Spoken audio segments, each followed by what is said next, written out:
Selamat siang Bapak, Ibu, dan saudara-saudara yang terkasih di dalam Tuhan. Kembali lagi kita bertemu di dalam kegiatan live streaming pelayanan dari Majelis Pendidikan Kristen di Indonesia, bidang Task Force Doa dan Konseling, bersama dengan Bara Digital Ministry. Hari ini kita akan bersama-sama melihat satu topik, yaitu tentang memulihkan relasi dengan diri sendiri. Ini menjadi pergumulan kita semua. Hari ini dengan pembicara kita yaitu Ibu Evangelis Eni Dewi MTH Konseling. Ibu Eni adalah seorang dosen dan juga konselor dari STT Saat Malang dan juga LK3. Mari Bapak Ibu, sebelum kita memulai kegiatan ini, kita akan berdoa memohon pimpinan Tuhan. Mari kita berdoa. Bapa kami dalam kerajaan surga, kami bersyukur ya Tuhan, hari ini kami boleh berkumpul bersama-sama, belajar kembali tentang satu topik yang Tuhan ingin kami benahi dalam kehidupan kami.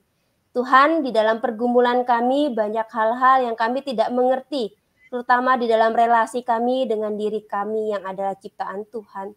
Tuhan, kami mohon Engkau pimpin, bukakan hati dan pikiran kami, agar kami boleh semakin mengenal apa yang Tuhan kehendaki di dalam pemulihan relasi kami ya Tuhan. Tuhan, kami juga memohon pimpinan Tuhan untuk Ibu Eni yang akan membawakan materi. Tuhan urapi, Tuhan pakai hamba-Mu ini untuk menyatakan kebenaran-Mu dan kerinduan-Mu di dalam setiap kami yang mendengarkan pada hari ini. Terima kasih ya Tuhan, kami berdoa menyerahkan kegiatan kami ini dari awal sampai akhirnya ke dalam tangan Tuhan saja. Di dalam nama Tuhan Yesus kami berdoa dan memohon. Amin. Kepada Ibu Eni kami persilakan. Baik, selamat siang semuanya. Saya akan memulai topik ini ya, bagaimana memulihkan relasi dengan diri sendiri. Berapa banyak orang yang kita kenal itu berkata seperti ini ya, aku ini benci sekali dengan diriku sendiri, aku ini orang yang bodoh. Aku terus merasa akulah yang bersalah atas hal-hal buruk yang terjadi pada keluargaku. Yang lain berkata, aku tidak bisa mengampuni diriku sendiri. Gak ada orang yang bisa sayang aku, karena aku aja gak suka sama diriku. Nah, pendengar yang terkasih, dosa bukan hanya merusak hubungan kita dengan Allah dan sesama, tapi juga merusak hubungan dengan diri sendiri. Itu sebabnya kita perlu memulihkan relasi dengan diri sendiri. Bagaimana dosa bisa merusak hubungan dengan diri sendiri? Relasi dengan diri sendiri yang buruk bisa disebabkan karena apa yang dilakukan orang lain terhadap diri kita dan apa yang kita lakukan terhadap diri sendiri. Nah, ini berarti ada peran orang lain dan ada peran diri sendiri yang menyebabkan relasi dengan diri sendiri tidak baik. Orang lain, siapapun itu bisa mempunyai peran yang membuat relasi kita dengan diri sendiri menjadi rusak. Misalnya ya, pasangan hidup. Suami istri yang seharusnya saling mencintai satu sama lain bisa saling melukai. Kita mendengar ya ada pasangan yang melakukan kekerasan, baik kekerasan secara fisik misalnya dengan memukul, meninju, secara verbal misalnya dengan kata-kata yang menghina, kata-kata yang merendahkan, atau kekerasan secara emosi misalnya mengabaikan pasangannya, terus-menerus menyalahkan, memanipulasi, dan mungkin ada yang menganggap pasangannya itu bukan sebagai manusia, tetapi sebagai benda yang bisa dimanfaatkan. Nah, secara emosi, kekerasan secara emosi juga termasuk misalnya perselingkuhan atau mengkhianati kepercayaan dan janji pernikahan mereka. Ada juga kekerasan secara spiritual, misalnya memakai ayat firman Tuhan untuk memaksa pasangan melakukan apa yang mereka kehendaki. Atau dengan alasan misalnya pelayanan, mengabaikan perasaan pasangannya dan tanggung jawabnya sebagai suami atau istri. Apa yang terjadi ini dapat membuat pasangan yang menjadi korban itu mempunyai persepsi yang salah terhadap diri sendiri. Mereka mungkin bisa hidup di dalam kemarahan, kepahitan, kebencian, nggak punya batasan yang sehat, dan ada yang terus-menerus menyalahkan diri mereka, sekalipun sebenarnya mereka itu nggak bersalah. Adam dan Hawa di dalam Alkitab adalah contoh suami istri yang saling menyalahkan, menganggap dirinya benar, yang lain salah, Dan mereka tidak mengambil tanggung jawab dengan tepat atas kesalahan yang mereka lakukan. Mereka bisa saling tuding, ya, ada menyalahkan Hawa, Hawa menyalahkan ular, dan lain sebagainya. Dan apa yang mereka lakukan ini diturunkan kepada Kain, anak mereka. Yang kalau kita melihat sebenarnya juga punya relasi dengan diri sendiri yang nggak baik. Dan akhirnya menyakiti dan membunuh Habil saudaranya. Selain pasangan, orang tua atau pihak otoritas pada masa kanak-kanak, misalnya guru, ya, itu juga dapat melukai dan menyebabkan relasi anak didiknya, ya, dengan dirinya sendiri itu menjadi rusak. Misalnya kalau melihat pola asuh otoriter dari orang tua, atau bisa jadi pola cara mengajar orang tua, guru yang otoriter, ya, yang terlalu kaku, yang terlalu menuntut anak, yang mendisiplin terlalu keras, misalnya hanya bisa memaksa, kamu harus dapat nilai 100, kamu harus nurut sama mama, kamu harus melakukan ini, ya, melakukan itu. Tapi tidak diimbangi dengan kasih sayang, tidak diimbangi dengan pengertian, dan mereka mungkin tidak responsif terhadap kebutuhan anak. Nah, ini bisa menyebabkan anak itu menjadi penakut. Kenapa? Karena sering disalahkan oleh orang tuanya. Karena merasa nggak cukup dengan apa yang mereka perbuat. Mereka mungkin bisa menjadi orang yang rendah diri. Karena ya mereka nggak pernah dihargai. Ya wajar kalau mereka menjadi orang yang rendah diri. Bahkan ada yang menjadi perfeksionis. Yang menuntut diri sendiri untuk bertanggung jawab atas banyak hal. Dan Bapak Ibu, saudara-saudara yang terkasih, biasanya ini akan mereka bawa sampai mereka itu dewasa. Pola-pola penakut, pola rendah diri, perfeksionis, menuntut diri untuk bertanggung jawab, itu akan mereka bawa sampai mereka dewasa. Contoh yang lain misalnya pola asuh yang permisif, yang membiarkan dan cenderung memanjakan, ya. Nah, ini juga dapat membuat relasi seseorang dengan dirinya menjadi tidak baik. Karena kalau tadi terlalu banyak tuntutan, terlalu banyak disiplin, yang ini tidak ada tuntutan, tidak ada disiplin dan koreksi yang tepat. Mereka cuma melimpahi anaknya dengan kasih sayang misalnya. Tapi dengan cara didik yang seperti ini, itu dapat menyebabkan anak itu melakukan banyak kesalahan. Ya. Ada yang mengatakan, orang tua saya nggak pernah tuh ngasih tahu saya harus seperti apa. Orang tua tidak pernah mendisiplin ketika saya berbuat kesalahan. Dan akhirnya ketika dia dewasa dan melihat kembali ke belakang, dia menyesali banyak hal. Kenapa? Karena nggak pernah dikasih tahu harus seperti apa, nggak pernah dikoreksi. Ada juga orang tua yang tidak siap menjadi orang tua, ya, yang punya bagasi masa lalu yang berat, ya. Misalnya mereka itu bisa punya kebencian, bisa punya kemarahan, kepahitan yang belum diselesaikan. Akhirnya ketika mereka punya anak sendiri, mereka menjadi orang yang nggak peduli. Membiarkan anak mereka itu seperti bertumbuh sendiri tanpa didikan, tanpa pengasuhan, tanpa kasih sayang. Kalau salah nggak dibenerin, kalau benar pun mereka tidak dipuji. Mereka benar-benar dibiarkan, nggak diurus misalnya apakah mereka sudah makan dengan benar, apakah mereka sudah mendapatkan cukup gizi. Orang tua nggak peduli. Nah, ini akan membuat anak menjadi orang-orang yang kehilangan masa kanak-kanak. Masa kanak-kanak yang harusnya mereka itu dilimpahi dengan kasih sayang, mereka itu punya waktu bermain, mereka itu punya orang tua yang merangkul ketika mereka itu di dalam kesulitan, orang tua yang membela mereka ketika mereka itu misalnya disakiti oleh orang lain. Mereka kehilangan itu semua. Kenapa? Karena mereka harus menjadi orang tua yang mengurus orang tua mereka yang bersalah.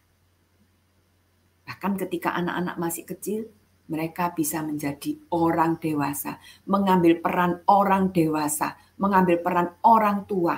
Untuk apa? Mengurus orang tuanya yang bermasalah. Nah, ini bisa menyebabkan anak-anak ini mengalami relasi yang buruk dengan dirinya sendiri. Mereka akan melihat diri sebagai orang yang harus bertanggung jawab terhadap banyak hal. Hubungan dengan sesama, dengan teman, ya, ini juga bisa membuat seseorang mempunyai relasi yang buruk dengan diri sendiri. Sampai hari ini masih banyak orang yang kita kenal, kita dengar juga ya, yang membuli orang lain. Apalagi dengan adanya media sosial, kita melihat banyak sekali orang yang nggak kenal pun itu bisa membuli kita dengan kata-kata yang menyakitkan di media sosial. Yaitu akan membuat persepsi seseorang terhadap dirinya sendiri menjadi buruk. Beberapa waktu lalu kita mendengar ada mahasiswa, ya, mahasiswa Kristen yang masih berusia 19 tahun, bunuh diri dengan cara yang mengenaskan, melompat dari gedung universitas tempat dia belajar. Dan beberapa orang mengatakan di media, dia juga mengalami bullying ya, sejak kelas 3 SMP.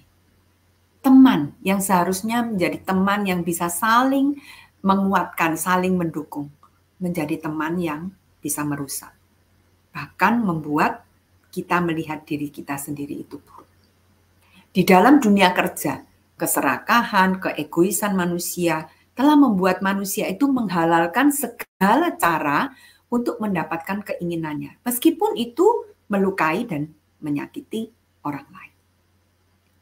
Nah, apa yang dilakukan orang lain terhadap diri kita, apakah itu pasangan, apakah itu orang tua atau orang dewasa lain, bisa guru, bisa juga orang dewasa yang ada di gereja misalnya ya, atau di tempat kerja ya, teman-teman dari orang tuanya, bisa jadi seperti itu.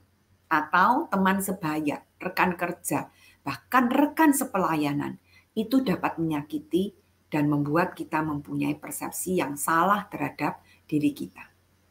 Membuat kita ini percaya dengan kebohongan-kebohongan yang menghancurkan nilai diri dan merusak kepercayaan diri. Coba kita lihat ya, kebohongan seperti apa yang seringkali itu ada dan membuat relasi kita dengan diri sendiri itu menjadi rusak.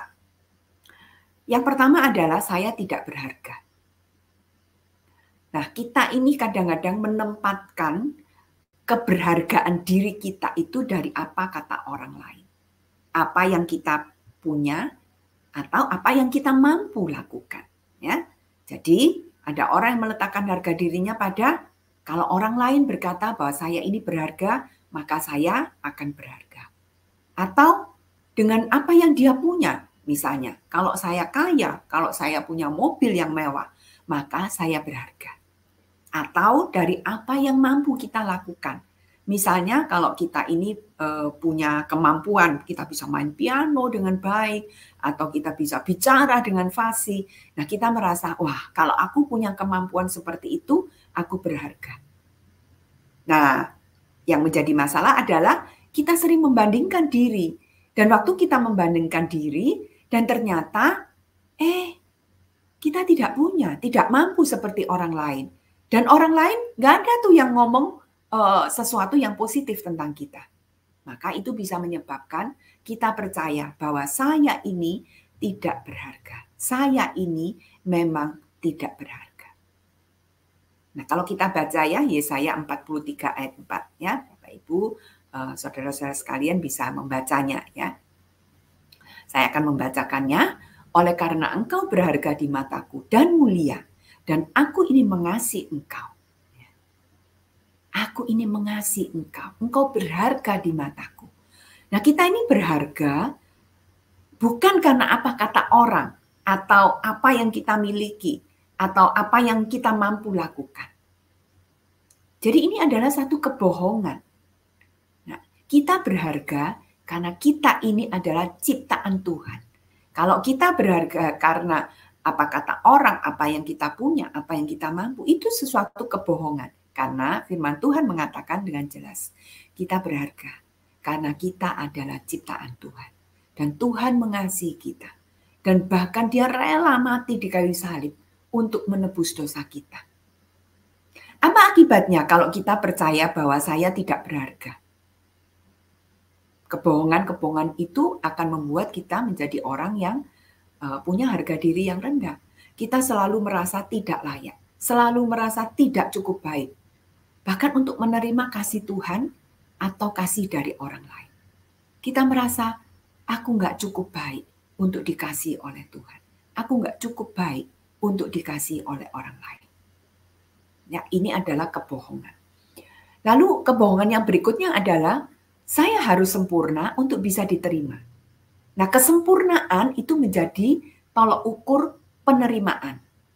Karena dulu mungkin ya sering disalahkan, selalu dianggap kurang, selalu nggak cukup.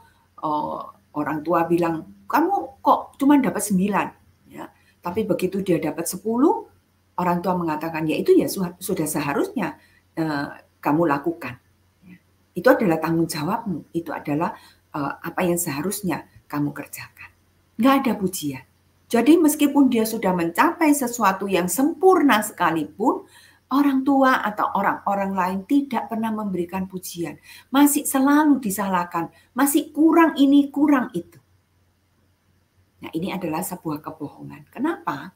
Karena Roma 5 ayat 8 mengatakan, akan tetapi Allah menunjukkan kasih-Nya kepada kita oleh karena Kristus telah mati untuk kita ketika kita masih berdosa. Bahkan ketika kita ini tidak sempurna dan masih berdosa, Allah itu mau menerima kita dengan kasih-Nya. Nah, kalau kita itu punya kebohongan seperti itu, maka kita ini akan berusaha menjadi orang yang seperti apa? Aku harus menjadi orang yang perfeksionis. Aku nggak boleh gagal. Aku harus berhasil. Dan orang-orang seperti ini adalah orang-orang yang takut dengan kegagalan. Dan meskipun ya, kita itu sudah melakukan yang terbaik, kita sudah all out, tapi kita selalu tidak pernah merasa cukup baik. Bahkan orang-orang seperti ini akan menjadi orang-orang yang nggak bisa menerima pujian dari orang lain. Ketika orang misalnya mengatakan, wah kamu hebat ya pekerjanya ya kan enggak, oh, itu biasa, saya masih kurang, saya masih harus lebih. Kalau orang itu mengatakan, kamu cantik ya, enggak, ya. Jadi ketika seseorang itu merasa bahwa kesempurnaan itu adalah menjadi tolok ukur bagi penerimaan, maka dia akan hidup di dalam kecemasan. Menjadi orang yang selalu khawatir berlebihan dan lelah secara emosional. Kenapa? Karena selalu berusaha untuk mencapai yang sempurna, berusaha untuk mencapai yang sempurna. Dan akibatnya kelelahan secara emosional.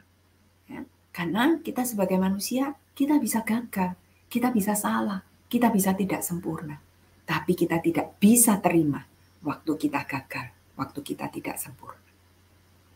Kebohongan yang lain adalah saya tidak bisa berubah. Ya. Takdirku ya begini ini. Masa laluku yang buruk itu adalah identitas diriku. Dan aku nggak pernah bisa berubah. Nah, ini juga sebuah kebohongan. Kenapa?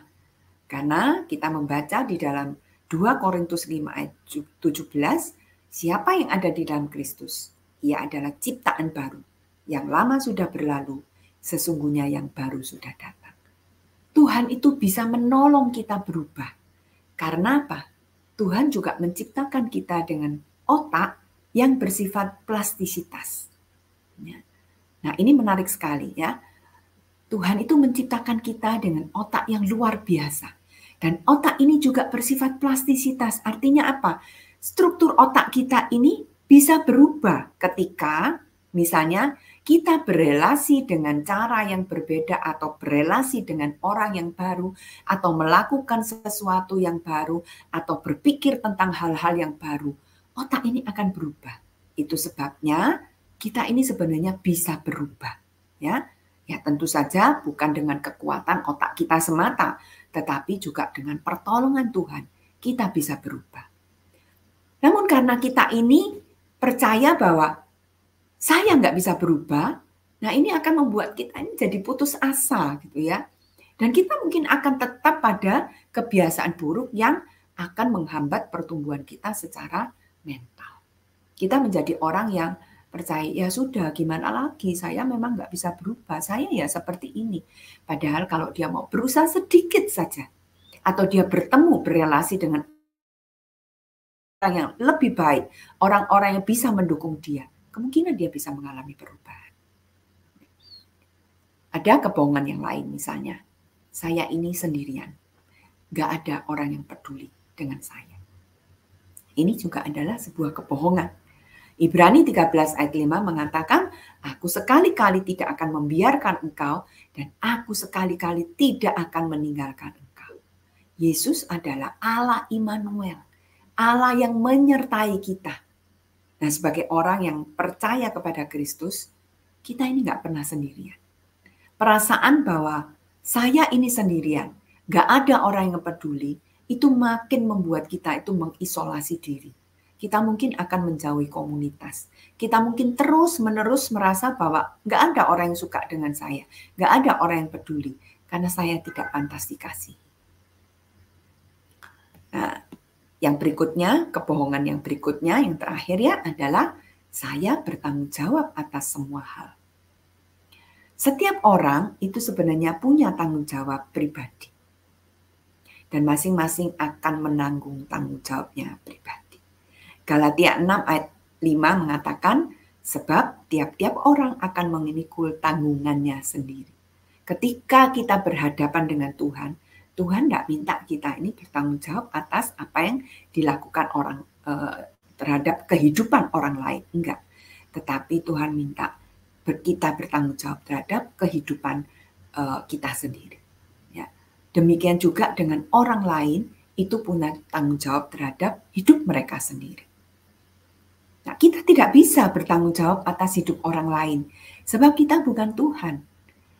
Matius 11 ayat 28 ya mengatakan, marilah kepadaku semua yang letih lesu dan berbeban berat, aku akan memberikan kelegaan kepadamu. Pikulah kuk yang kupasang. Kuk yang dipasang oleh Tuhan, itu yang harus kita pikul. Bukan kuk yang dipasang oleh orang lain atau kuk yang kita pasangkan kepada diri sendiri. Nah, ketika kita memasang kuk yang kita pasang kepada diri sendiri, kita menjadi sangat kelelahan, kita menjadi sangat stres dan terus-menerus bersalah, merasa bersalah. Karena kalau saya tidak bisa menolong menyelamatkan orang, wah berarti saya nggak berguna, saya nggak berhasil. Bapak, Ibu, saudara-saudara yang terkasih, kita nggak perlu menjadi juru selamat bagi orang lain. Juru selamat cuma satu, Tuhan Yesus. Dan kita nggak perlu menjadi juru selamat. Nah, bagaimana cara kita sekarang memulihkan relasi dengan diri sendiri? Ya, untuk memudahkan, saya akan memakai ini ya, 3A. Ya, ini mudah sekali untuk diingat, yaitu aware, accept, dan adapt. Ya. Nah, aware. Sebelum kita mulai dengan pemulihan, maka kita ini perlu menyadari dulu apa yang sedang saya alami saat ini. Apakah saya dari keluarga yang disfungsi? Apakah gejala dan tanda-tanda yang tadi saya sebutkan di atas, kebohongan-kebohongan yang kita percayai, hal-hal yang kita alami, ada orang-orang yang mungkin menyakiti, membuli kita, sehingga kita punya pikiran-pikiran yang salah, persepsi yang salah terhadap diri kita sendiri. Nah, kita harus menyadari ini dulu. Nah, seringkali kita ini tidak menyadari apa yang terjadi pada diri kita.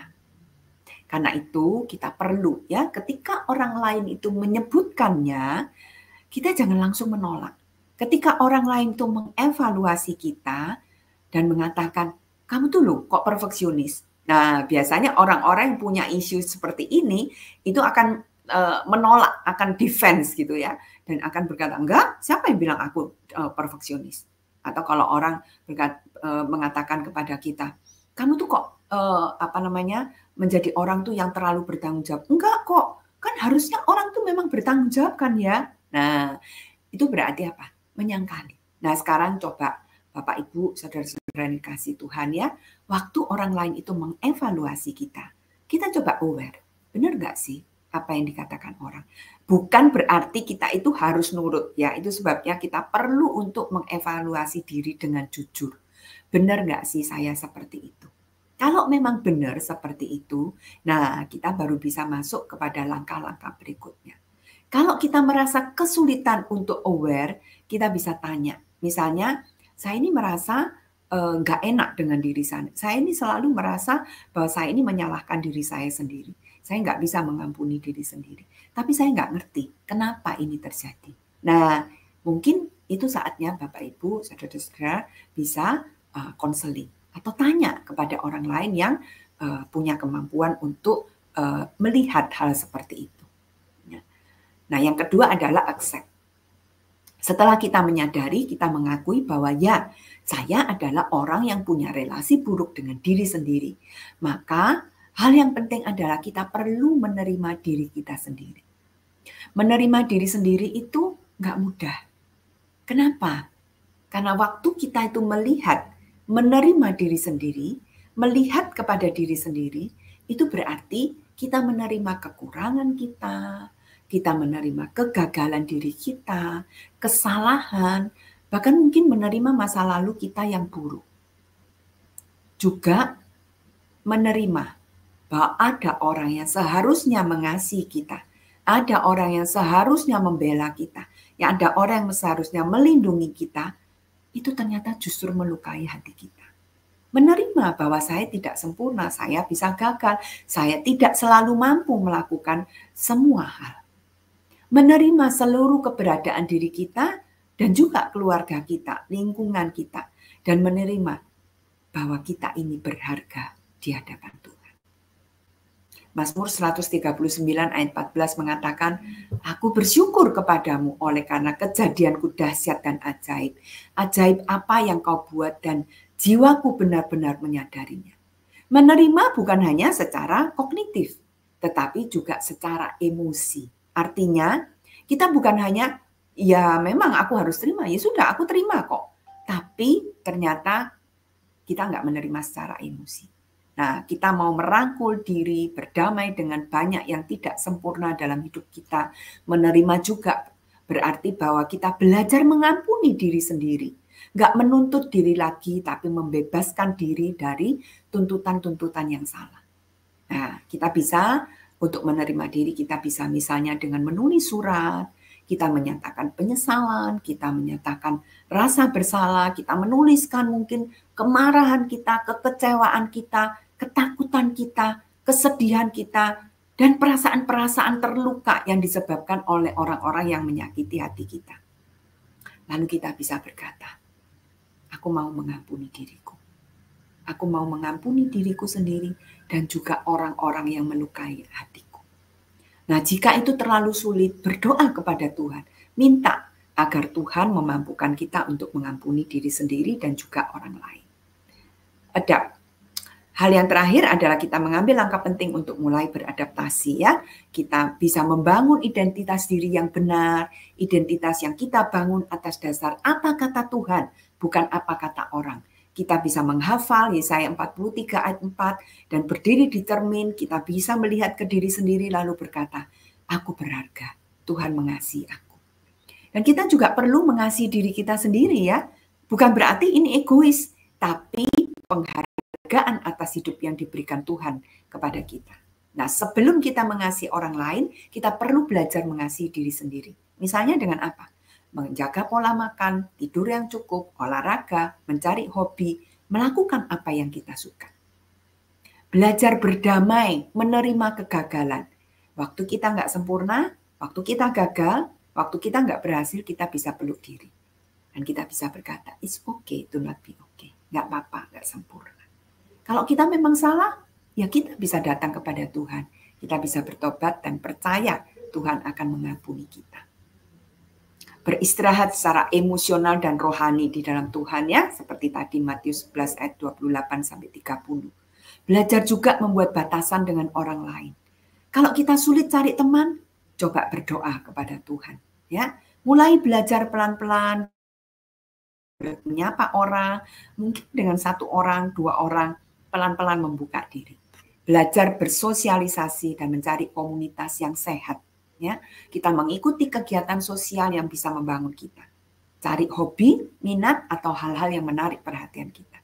Nah, ketika kita mengalami kesulitan, sekali lagi, Jangan ragu untuk mencari pertolongan. Pergi ke konselor atau hamba Tuhan yang dapat menolong. Nah, itu mungkin yang saya bisa sampaikan, bisa menolong Bapak Ibu sekalian. Terima kasih. Terima kasih Ibu Eni untuk pemaparannya yang sangat jelas dan juga sangat menarik. Topik ini menjadi pergumulan untuk kita semua ya Bu ya. Karena semakin banyak generasi kita kehilangan arah, bahkan sulit untuk berdamai dengan diri. Belajar merangkul diri itu jadi satu skill juga yang harus dipelajari oleh kita di zaman sekarang. Bu, waktu mereka tidak bisa merangkul diri bahkan berdamai dengan diri, nantinya itu pasti akan mempengaruhi aspek-aspek kehidupan mereka ya Bu ya. Betul ya Bu ya? Iya, pastinya. Kira-kira nih Bu, ada pertanyaan. Apa yang dapat terjadi apabila seseorang itu nggak aware tuh Bu? Kalau ternyata dia itu punya sesuatu yang rusak dengan dirinya dia. Gitu ya, apa tuh yang akan terjadi tuh Bu? Baik itu tentang diri dia maupun nanti relasi dengan orang lain. Menurut Ibu Eni bagaimana? Ya, itu tadi ya, saya sudah jelaskan bahwa persepsi orang terhadap diri yang rusak itu akan menyebabkan orang misalnya menjadi orang yang suka menuntut diri, ya. Mereka mungkin akan berbelas kasihan kepada orang lain, tapi nggak punya belas kasihan untuk diri sendiri, ya. Mereka menjadi orang yang menuntut banyak keharusan-keharusan yang akhirnya membuat mereka bisa capek ya secara emosi, karena kan banyaknya tuntutan itu akan membuat mereka lelah ya secara emosi. Itu di dalam hubungan dengan diri sendiri. Nggak bisa aware dengan diri sendiri yang buruk, itu berarti mereka terus akan menuntut diri. Menjadi orang yang perfeksionis, menjadi orang yang menjadi orang yang nggak bisa terima diri sendiri. Selalu berusaha untuk mencapai. Dan saya melihat banyak sekali orang yang seperti itu mengalami kelelahan. Dan relasi dengan orang lain ini menjadi rusak juga ketika relasi dengan diri sendiri itu nggak baik, ya. Mungkin dia punya tuntutan juga. Jadi tuntutan terhadap diri sendiri bisa saja menjadi tuntutan juga terhadap orang lain. Orang-orang yang perfeksionis biasanya akan menuntut orang lain untuk juga perfeksionis, untuk juga melakukan seperti yang dia minta. Nah, mereka nggak bisa bekerja sama, mereka mungkin karena mereka dulu sering disalahkan, mereka juga menjadi orang yang cenderung untuk menyalahkan orang lain, ya, tanpa mereka sadari. Nah, ini yang berbahaya. Mungkin itu ya, Bu Dian ya. Nah, ini menarik ya Bu Eni. Tadi kan penyebabnya itu kan dari orang lain. Bisa membuat seseorang itu menjadi punya proses biasa dengan diri. Tapi ternyata berdampak juga ke orang lain. Ini sebab akibatnya jadinya nggak ada ujungnya ya Bu ya, kalau kita nggak benar-benar aware gitu ya. Betul sekali. Kalau kita nggak aware dengan ini, itu ya betul, sebab akibat kita disebabkan oleh orang lain, tapi kita juga menyebabkan orang lain mengalami keterlukaan, ya. Apalagi kalau kita belajar tentang genogram itu ya, pola dari nenek moyang itu bisa turun temurun ya, dan itu bisa saling mempengaruhi satu sama lain. Nah, ini yang menyebabkan, apalagi kita ini ya, otak kita ini otak yang otomatis gitu ya, dan seringkali alam tidak sadar itu yang menguasai kita, yang kepingin keluar, dan ini mengakibatkan relasi kita dengan orang lain, relasi kita dengan diri sendiri itu menjadi buruk, karena apa yang kita taruh di dalam alam tidak sadar ini, yang seringkali tidak kita sadari. Karena itu perlu sekali mengambil waktu untuk bisa aware, untuk bisa kalau saya dulu diajari di dosen saya, dia bilang begini ya, cara sekalian ya supaya kita bisa mengerti. Nah, kalau misalnya saya ini punya sesuatu ya, atau punya emosi tertentu ya, misalnya kalau saya merasa ada orang misalnya memperlakukan saya ya, orang itu ketika saya bilang memuji dia, terus orang itu tidak membalas pujian saya, tidak balas memuji saya, misalnya seperti itu ya. Nah, kemudian waktu pulang saya itu merasa orang ini ya sudah dipuji, tapi kok nggak memuji saya ya dia ya, gitu ya. Nah, atau itu mungkin terlalu vulgar ya, atau seperti ini misalnya. Kalau kita ini misalnya melakukan sesuatu kebaikan, ya, tapi orang tidak bilang terima kasih kepada kita. Sering enggak seperti itu? Kadang-kadang ya, kita lupa gitu ya ngomong terima kasih. Nah, waktu orang itu tidak ngomong terima kasih ke kita, apa tuh yang terjadi dalam perasaan kita? Nah, kalau kita merasa, aku kok merasa nggak enak ya, orang tuh nggak tahu aturan, orang tuh nggak tahu sopan santun. Nah, ada sesuatu yang tidak enak di dalam hati kita. Nah, itu tuh kita perlu aware. Artinya, nah ini ada apa? Kenapa kok saya merasa seperti itu?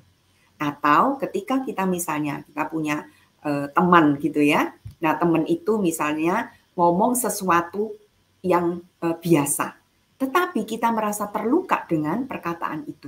Nah, itu kita juga mesti aware. Ada apa nih? Kenapa?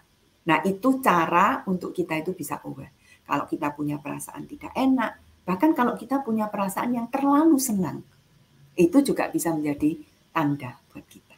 Begitu, Bu Dian. Wah, menarik sekali Ibu Eni ya.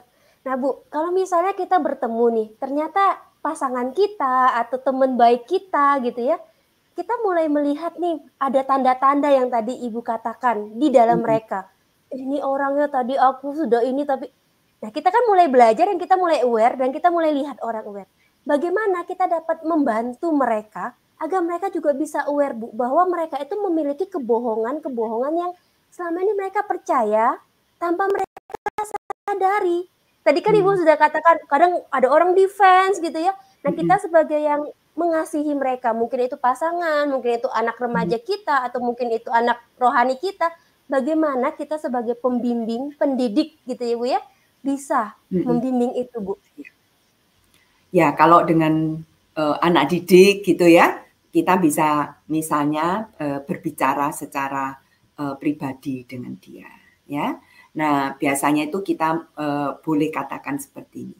Ya, kalau kita melihat ada sesuatu, orang itu biasanya kalau langsung dituju kepada apa yang menjadi defense-nya, itu biasanya mereka akan langsung gitu ya, enggak gitu ya. Ya, jangan sentuh aku, bagian itu enggak boleh gitu ya. Jadi kita bisa memakai cara berputar, ya. Jadi kalau misalnya kita lihat dia ada sesuatu, kita menolong dia untuk aware dulu gitu ya. Misalnya kita bisa katakan kepada dia seperti ini. Tadi waktu kamu dengan teman itu, kok kakak lihat kamu kayaknya wajahnya berubah ya, gitu ya. Kira-kira kenapa ya seperti itu ya? Nah, kita menolong untuk dia mengevaluasi dirinya sendiri, ya. Nah, kalau misalnya itu dengan anak didik ya, kita mungkin lebih bisa mengarahkan mereka. Tapi kalau dengan pasangan ini memang agak sulit ya, apalagi dengan orang-orang dewasa gitu ya maksudnya ya. Orang dewasa lebih punya defense yang kuat gitu. Nah, kita bisa seperti ini, parafrase ya. Jadi kalau dia ngomong sesuatu yang merupakan defense-nya dia, enggak kok, aku enggak seperti itu misalnya. Nah, kita bisa kan, oh, kamu enggak merasa ya kalau kamu seperti itu. Sudah, ya. Jangan terlalu mendesak karena semakin didesak orang itu akan semakin menutup diri, ya. Kecuali mungkin di dalam konflik yang ya sebagai misalnya pasangan, orang-orang yang terdekat, kita harus berani ngomong sih, ya. Tergantung seberapa kedekatan kita, kemudian tergantung juga bagaimana orang yang ini pasangan atau teman yang ini, apakah dia cukup terbuka. Kalau dia cukup terbuka, nah kita bisa ngomong terus terang. Tapi kalau enggak, ya itu tadi pakai parafrase, ya kita bisa menyatakan kok saya merasa kamu ini ya enggak langsung menuju ke apa yang dia tolak itu, tetapi menyatakan perilakunya, tindakannya. Nah, kok saya lihat waktu orang ini ngomong seperti ini, perilakumu seperti ini, ya. Nah itu biasanya kan nggak disadari oleh orang. Nah itu yang perlu kita nyatakan, ya. Jadi kita ini sebagai cermin untuk dia itu bisa melihat kepada diri sendiri. Nah ketika dia melihat diri sendiri itu baru bisa kita menolong dia seperti itu. Wah, kita dikasih skill baru nih Bapak Ibu. Skill menjadi cermin untuk bisa membawa anak didik maupun orang yang kita kasihi untuk bisa melihat dan mengevaluasi diri sendiri ya Bu ya. Ya, Pembimbingan betul sekali. ini dan paraphrase ini jadi satu skill ini yang sangat Ya, penting apalagi di dunia pendidikan dan juga kita di keluarga sebagai orang tua iya, dan anak-anak. Bu, masih ada iya, pertanyaan nih Bu. Ini memang menarik sekali nih ya. Ada yang bertanya seperti ini. iya. Apakah relasi yang tidak sehat dengan diri itu dapat menghalangi kedekatan kita dengan Tuhan? Lalu Hmm, Bu, kenapa kok pengampunan dengan diri sendiri itu mudah sekali, mau mengampuni tapi sulit untuk dilakukan ya, seringkali sulit seperti itu Bu ya. Bagaimana kita bisa mengatasi itu? Walaupun sudah oke. mencoba mengatasi tapi tetap rasanya ada ikatan atau ada kesulitan seperti itu Bu ya, pergumulan gitu. Ada yang berkata kepada saya, lebih mudah mengampuni orang lain daripada mengampuni diri sendiri. Ada yang Iya, bilang iya, kayak gitu kan Bu Eni ya. iya, Nah, iya, iya, iya. bagaimana tuh Bu Eni Bu menjawab Oke, hal ini, iya. pergumulan ini? Yang pertama, apakah relasi yang buruk dengan diri sendiri bisa berakibat di dalam kedekatan kita dengan Tuhan? Bisa, ya.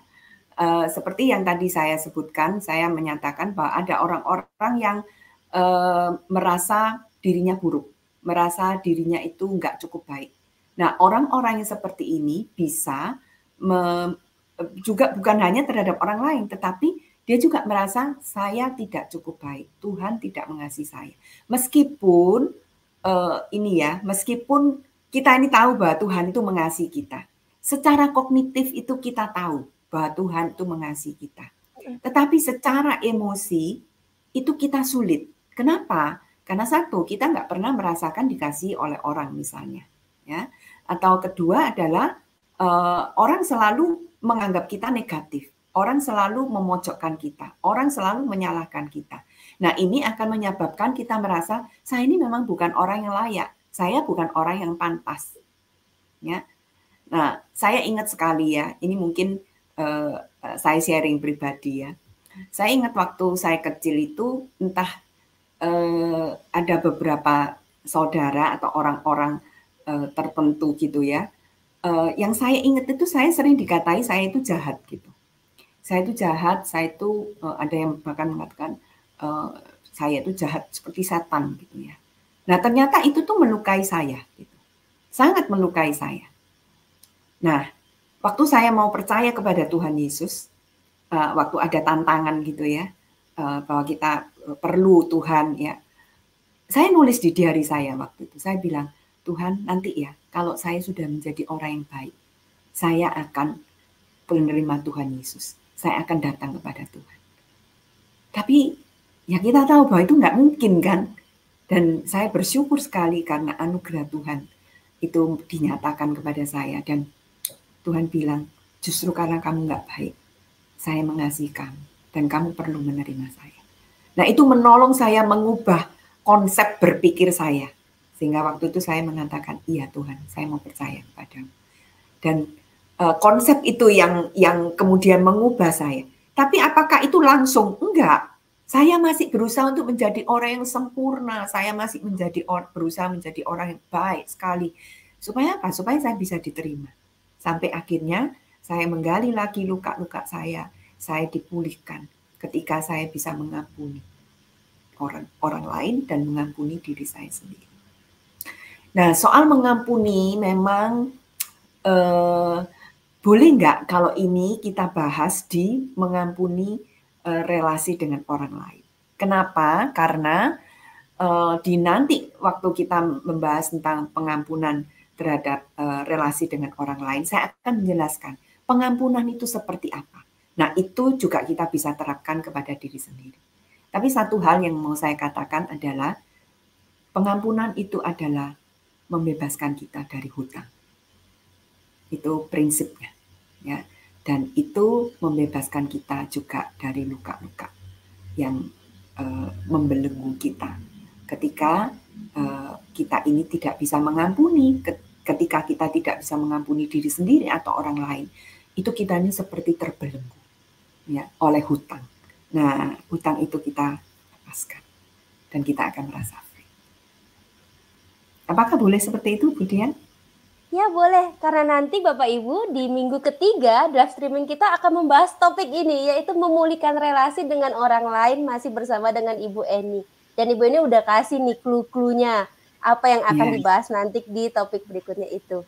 Jadi kalau saya boleh simpulkan Bu, memang akhirnya pemulihan relasi kita dengan Tuhan itu jadi awal starting poinnya kita.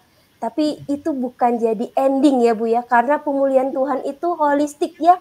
Konektif kita dipulihkan, emosi kita dipulihkan, bahkan untuk mengenali, menggali masih dibutuhkan tuh grace-nya dari Tuhan tuh untuk mampu kembali sehingga kita endingnya memang nanti merasakan anugerah Tuhan itulah anugerah gitu ya, tiada duanya, dan kita dimampukan untuk mengampuni diri kita sendiri.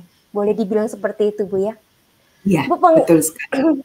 memulihkan relasi dengan diri ini menjadi topik pertama yang kita taruh karena memang ini diri kita dulu nih, kita dengan Tuhan, kita dengan diri kita, dan nanti akan berdampak dengan kita dengan orang lain. Dan ini sungguh menarik. Terima kasih loh Ibu Eni sudah bersedia memberikan penjelasan dan berdiskusi dengan kita. Kalau Ibu Eni ada kesimpulan, closing statement buat kita supaya ingat sama-sama, dipersilakan Bu untuk Ibu boleh memberikan. Iya, Bu Dian. Pemulihan relasi dengan diri sendiri itu adalah proses perjalanan bersama Tuhan seperti tadi yang Bu Dian katakan. Dan itu bukan proses perjalanan yang di dalam satu titik ya, tapi itu terus-menerus bahkan sepanjang hidup kita. Nah, melalui penerimaan diri, kita menerima diri kita sendiri, kita mengampuni dan diampuni, kita beristirahat di dalam kasih karunia Tuhan, kita memahami akan identitas diri kita di dalam Kristus, kita bisa mengalami pemulihan sejati. Ya, kita bisa merangkul diri, kita bisa menerima diri, itu sesuatu hal yang penting. Nah, firman Tuhan itu memberikan pedoman dan pengharapan bahwa kita semua ini berharga di mata Tuhan. Dan Dia akan memberikan damai sejahteranya kepada kita, agar kita juga dapat memberi kasih karunia kepada diri sendiri dan mengalami damai sejahtera Tuhan. Tuhan memberkati. Terima kasih Ibu Eni. Boleh nggak Ibu Eni mendoakan kita semua sekaligus untuk menutup kegiatan kita pada siang hari ini? Mari kita berdoa. Bapak, kami sungguh bersyukur karena kami boleh merasakan anugerah demi anugerah yang Tuhan berikan kepada kami. Karena anugerah-Mu kami boleh mengenal Engkau. Karena anugerah-Mu kami boleh menerima kasih-Mu.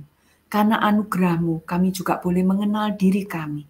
Dan kami boleh terus-menerus dibentuk oleh Tuhan untuk kami boleh menjadi gambar dan rupa Allah seperti yang Engkau mau ya Tuhan. Bapak, di dalam kehidupan yang berdosa ini ada banyak hal yang membuat kami tidak bisa berelasi dengan diri kami sendiri. Ada orang lain yang menyakiti kami, tetapi ada diri kami sendiri yang juga punya persepsi yang salah. Kami tahu kami tidak bisa melakukannya tanpa Engkau ya Bapa.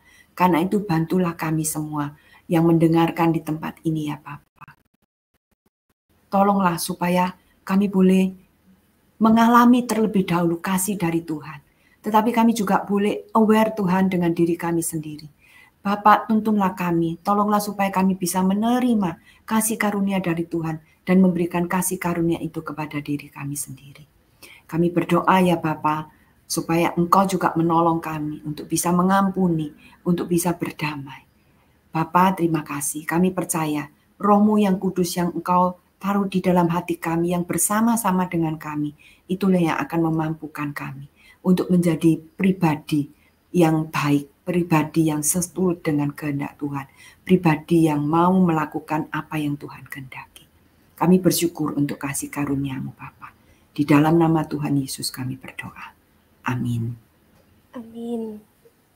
Sekali lagi kami ucapkan terima kasih untuk Ibu Eni, untuk waktunya, untuk penjelasan dan juga untuk materi yang begitu luar biasa yang dibagikan pada hari ini. Terima kasih juga untuk tim IT MPK yang sudah boleh membantu di dalam penayangan live streaming kita pada hari ini. Terima kasih untuk Bapak Ibu dan saudara-saudara semua yang selalu setia untuk mau terus belajar di dalam setiap topik-topik konseling, baik itu buat pelayanan kita maupun buat diri kita sendiri. Sekian pertemuan kita pada siang hari ini. Saya Dian bersama dengan Ibu Eni Dewi dan juga tim dari Majelis Pendidikan Kristen, kami undur diri. Tuhan Yesus memberkati.